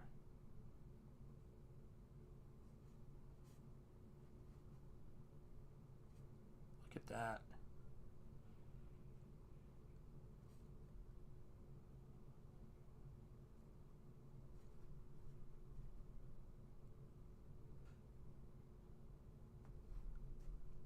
There's something about brushwork to me, detailed brushwork, that never loses its appeal. Ever since I started inking, I think the first artists that I was very inspired by were people like Tim Vigil, Tom McFarlane, of course, first. They were all nib artists back in the day, but the brush artists were the ones that sort of stuck with me. So people like Tim Vigil and Dave Stevens really affected me in early on in my career, because there was something beautiful about seeing a feathered line done with a brush. I mean, it's craziness. There's something elegant about it that I haven't quite, that I don't know how to explain, because it's not something that is inspiring to me just doing it myself. Like when I see other people do it, I'm just like, wow, that's amazing. So yeah, brush inking is an art form that I just admire when I see people doing it, particularly in the comic book space. there's just, I mean, Dave Stevens inking on The Rocketeer is just incredible. Yeah, it's wild. Oh, thank you so much, Cranberry Landers. I appreciate it, man.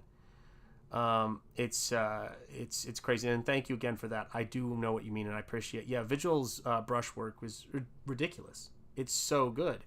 I mean, he feathers lines, and I remember reading his early stuff, Grips, and over at my friend Zach's house, and I saw it, and I went, oh my god, this stuff is so good. How have I never heard of this stuff? Because he was inspired by artists that I didn't know about. So I didn't know about Frank Frazetta at that point. I didn't know about any of that stuff. I was just a kid growing up in Tennessee. And then when I saw Dave Stevens' work, and I would look at, even with the level of reproduction we had back then, which was not that great, you could just see that he was masterful with a brush. And he would just feather a line.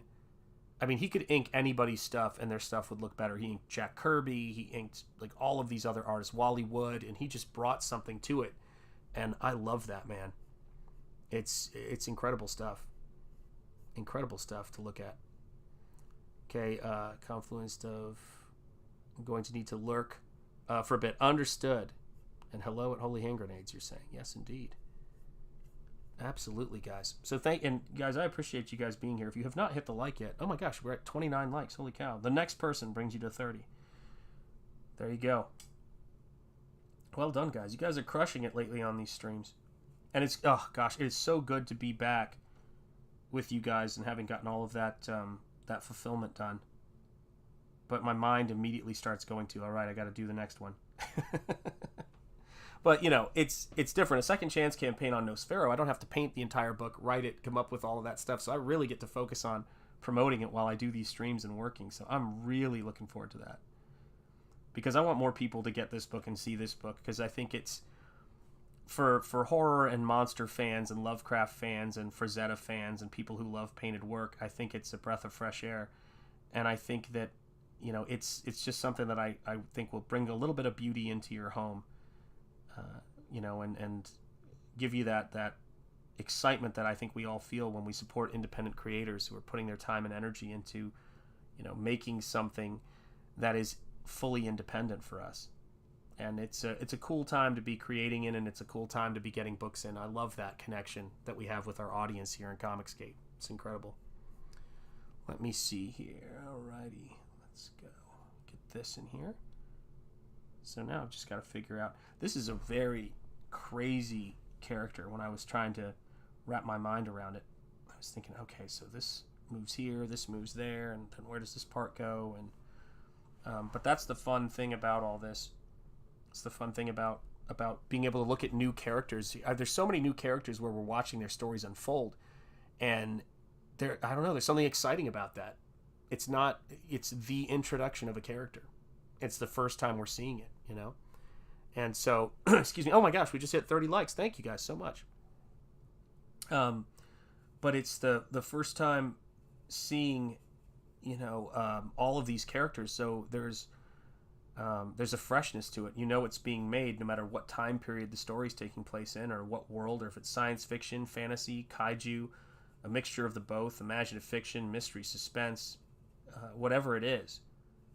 You know, or superhero for that matter, you're getting in on the ground level of all of this stuff, and you're getting in on it at its start. And I think there's something when you go through periods where you're not seeing the kind of traditional work being made, to be able to see the old traditions come to life in a new form, much like we did with Star Wars or any of these, you know, great books or novels that are written out there, or comics. There's something invigorating about it. And I think that's why the audience is so, you know, motivated right now with these books. And I'm looking forward to a big summer for all of us. The hardest and funniest part is that breakthrough in composing a new character and pulling it seemingly out of thin air. That is, truer words have never been written, Timmy Mello. It's the idea of trying to get away from, you know, the lecturing aspect of all of this stuff to create something that is self-contained, that works within itself, and that is, you know, not a message type of thing. There was that old saying from that Hollywood producer, if you want to send a message, call Western Union. And for me, I'm here to entertain you guys with exciting, enriching stuff. That is the purpose of the work that I do. And the purpose of these streams is to give you guys a place to kind of go and be like, all right, this is, we're getting to watch the process of how Shanth makes work. And who knows? Someone may see this and say, I'm going to pick up a brush, or I'm going to try to do some more traditional media. That's the hope.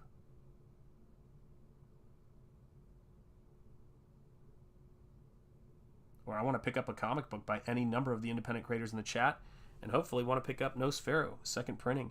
And like I said, for all of you guys who want to spend some time with the artwork, the art edition of that book is going to be just a wordless edition of the book. So you can get the book with the words, but then also get another copy where it's just the paintings. So some of the stuff that's been covered up by word balloons, you're going to get a chance to see if you get that art edition. And that should be very, very cool. And I'm looking forward to getting that printed up and out there to you guys. But first, it's got to fund and fund well. That is the plan. But I'll tell you what, it's nice to have a little bit of downtime to paint here with you guys after a crazy couple of years with that book and finding it. It's still like a dream. I still can't believe it happened. You know what I mean? Let me see here. The message, yes, indeed. I am right here, says Emo Trash. There you go. John is actually the person. Rocky's toilet. Oh my God, what is happening? What is happening in the chat? You guys are hilarious. If you weren't able to see it while Shanth was painting it on stream, that's right. Yeah, it's true. You can see, you can go back and watch the creation of Nosfero on streams. You can watch the evolution of it. There are paintings that got reworked as the story refined. It is a living process doing that stuff. Yeah, it's brutal. Yeah, Timmy Mello, amen. Yeah, it's a strange sort of thing to see, you know, the whole book coming together. And I remember there was just these moments with certain paintings where I went, okay, that character, the werewolf character, went from being like almost an Igor or Fritz character in a horror movie to being something much bigger than that. And that came from the conversations we had. I said, you know, I want to give Nosfero, you know, an adoptive father figure, and I ended up giving him a wolf to raise him, which is really funny considering, you know, Rudyard Kipling's Mowgli stories, and me growing up knowing about Rudyard Kipling and Mowgli being raised by wolves. So it's a wild thing to have that kind of, you know, organic process where you're creating something new that you guys are a part of. And I did want it to be my Rocketeer, you know, my first Rocketeer story, so to speak. And it is. You know, it's an 8.5 by 11, fully realized, full color book, just like the first collected Rocketeer was.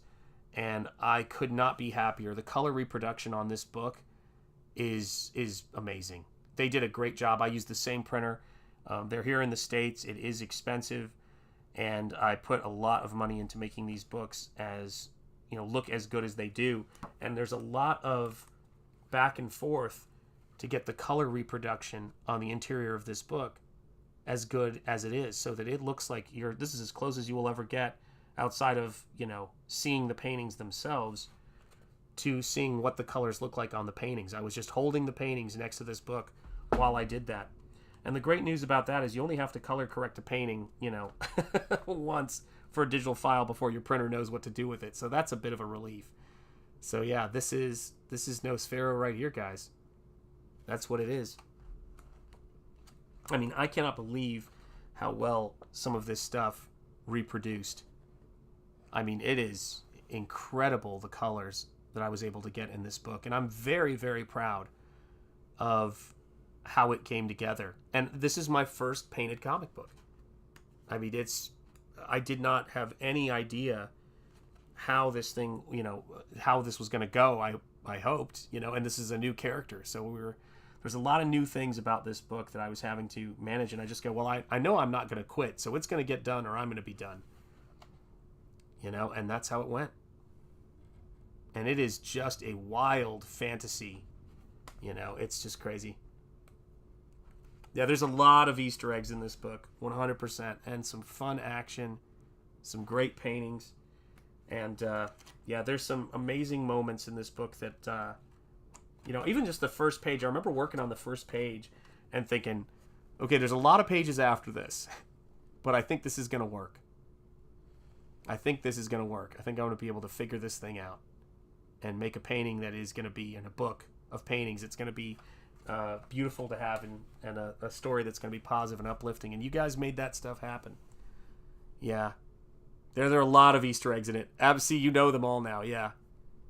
It's wild. It's wild how that stuff comes to you. So, hey, listen, guys, we're at 2 hours here. I want to thank you guys for being here. I'm going to wrap up the stream. I got to update the credits. I saw there's still the old credits, but I'm going to get all of you new channel members in there and do some house cleaning before I do the next Pizza Live stream, which is going to be tomorrow night at 10 o'clock. I do Pizza Live. It's a movie watch-along. All you need is just to show up. And I'm going to play a public domain movie that's fun and exciting. I'm really excited to show this movie to you guys. And we just do a watch-along, and you guys chat and order a pizza and have fun and hang out. So I want to thank you guys for being here. Thank you for backing Nosfero the Crypt Walker. Make sure you are signed up for the Second Chance campaign. And if you'd be so kind, check out the links to some of those independent creators. If you're saying to yourself, I want to have a library of cool independent comic books to check out that is the new mainstream, essentially, in terms of storytelling, give all of those books a look that we've got here in the description. And I appreciate you guys for your time. So, from the heart of Lovecraft Country and the birthplace of American religious liberty, my name is SHANTH ENJETI. You have been watching SHANTH ENJETI Art. And as I like to say, always, always, speak easy, stay gold, keep the faith, and I'm going to try to do it. Peace be with you. And have a wonderful day, because Shanth means peace. So take care, guys. I will see you soon. Take care, John. Thank you so much, Awesome One, for showing up and being here. Let's see. Ferris Comics, good night, all. Yes, thank you so much, my friend. Michael Bancroft, thank you so much, brother. I appreciate it. And you have a wonderful time. I'm doing my Art Share hour tonight on my channel at 9 p.m. Eastern Standard Time. So, guys, if you want to see a great stream from my brother, Michael Bancroft, make sure you're subscribed to his YouTube channel. And check out his Art Share stream tonight at 9 p.m. on his YouTube channel. Michael, drop the link in the chat if you would for your channel, just in case somebody doesn't have it. Auf Wiedersehen, vielen Dank. Thank you so much. I appreciate it. Ciao, Cranberry Langers. Thank you for being here. I appreciate it. Take care. Bonsoir. Let's see here. Be safe, everyone. Absolutely, Timmy Mo. Take care, brother. God bless you. And thank you for being here. Mr. Monkey Boy, take care. And I will see all of you guys soon. Everybody have a wonderful, wonderful rest of their Wednesday or Thursday, depending where you are in your neck of the woods. Take care.